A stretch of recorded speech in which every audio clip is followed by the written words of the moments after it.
नमस्ते दोस्तों। आज हम आई एनाटमी को बिल्कुल सिंपल तरीके से समझेंगे, लेकिन ऐसे टर्म्स के साथ जो आप एग्जाम और इंटरव्यू में कॉन्फिडेंटली बोल सको।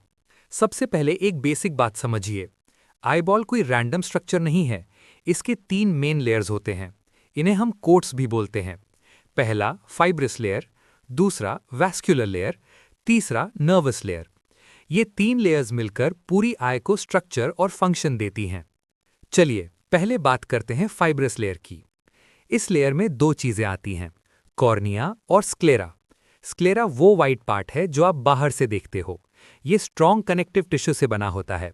इसका काम है आई को शेप देना और प्रोटेक्शन देना। अब आते हैं कॉर्निया पर। कॉर्निया ट्रांसपेरेंट होती है। लाइट सबसे पहले इसी पर पड़ती है। और सबसे इंपॉर्टेंट बात, मेजर रिफ्रैक्शन यही होता है। एक इंपॉर्टेंट फैक्ट याद रखिए, कॉर्निया की पावर लगभग 43 डायोप्टर होती है। ये वीवा में बहुत पूछा जाता है। अब आते हैं सेकेंड लेयर पर, वैस्कुलर लेयर, जिसे यूविया भी कहते हैं। इसमें तीन पार्ट्स होते हैं, आइरिस, सिलियरी बॉडी, कोरोइड। सबसे पहले आइरिस।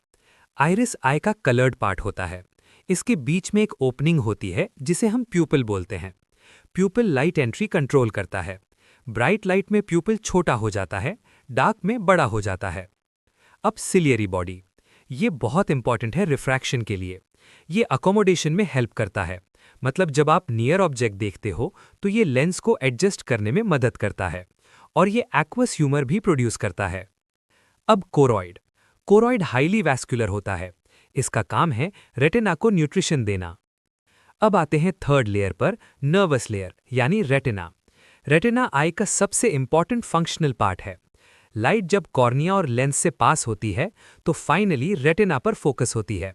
रेटिना लाइट को इलेक्ट्रिकल सिग्नल में कन्वर्ट करती है और फिर यह सिग्नल ऑप्टिक नर्व के थ्रू ब्रेन तक जाता है। रेटिना में दो इंपॉर्टेंट सेल्स होते हैं, रॉड्स और कोन्स। रॉड्स नाइट विजन के लिए रिस्पॉन्सिबल होते हैं, कोन्स कलर और डिटेल विजन के लिए। इसीलिए अगर कोन्स डैमेज हो जाएं तो कलर विजन अफेक्ट हो सकती है। अब एक बार पूरा प्रोसेस सिंपल में समझ लो।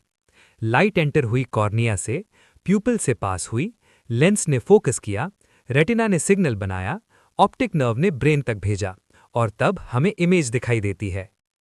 अगर वीडियो आपको हेल्पफुल लगी हो तो लाइक शेयर सब्सक्राइब जरूर कीजिएगा। मैं आपका ऑप्टोमेट्री दोस्त, मिलते हैं नेक्स्ट एपिसोड में। धन्यवाद।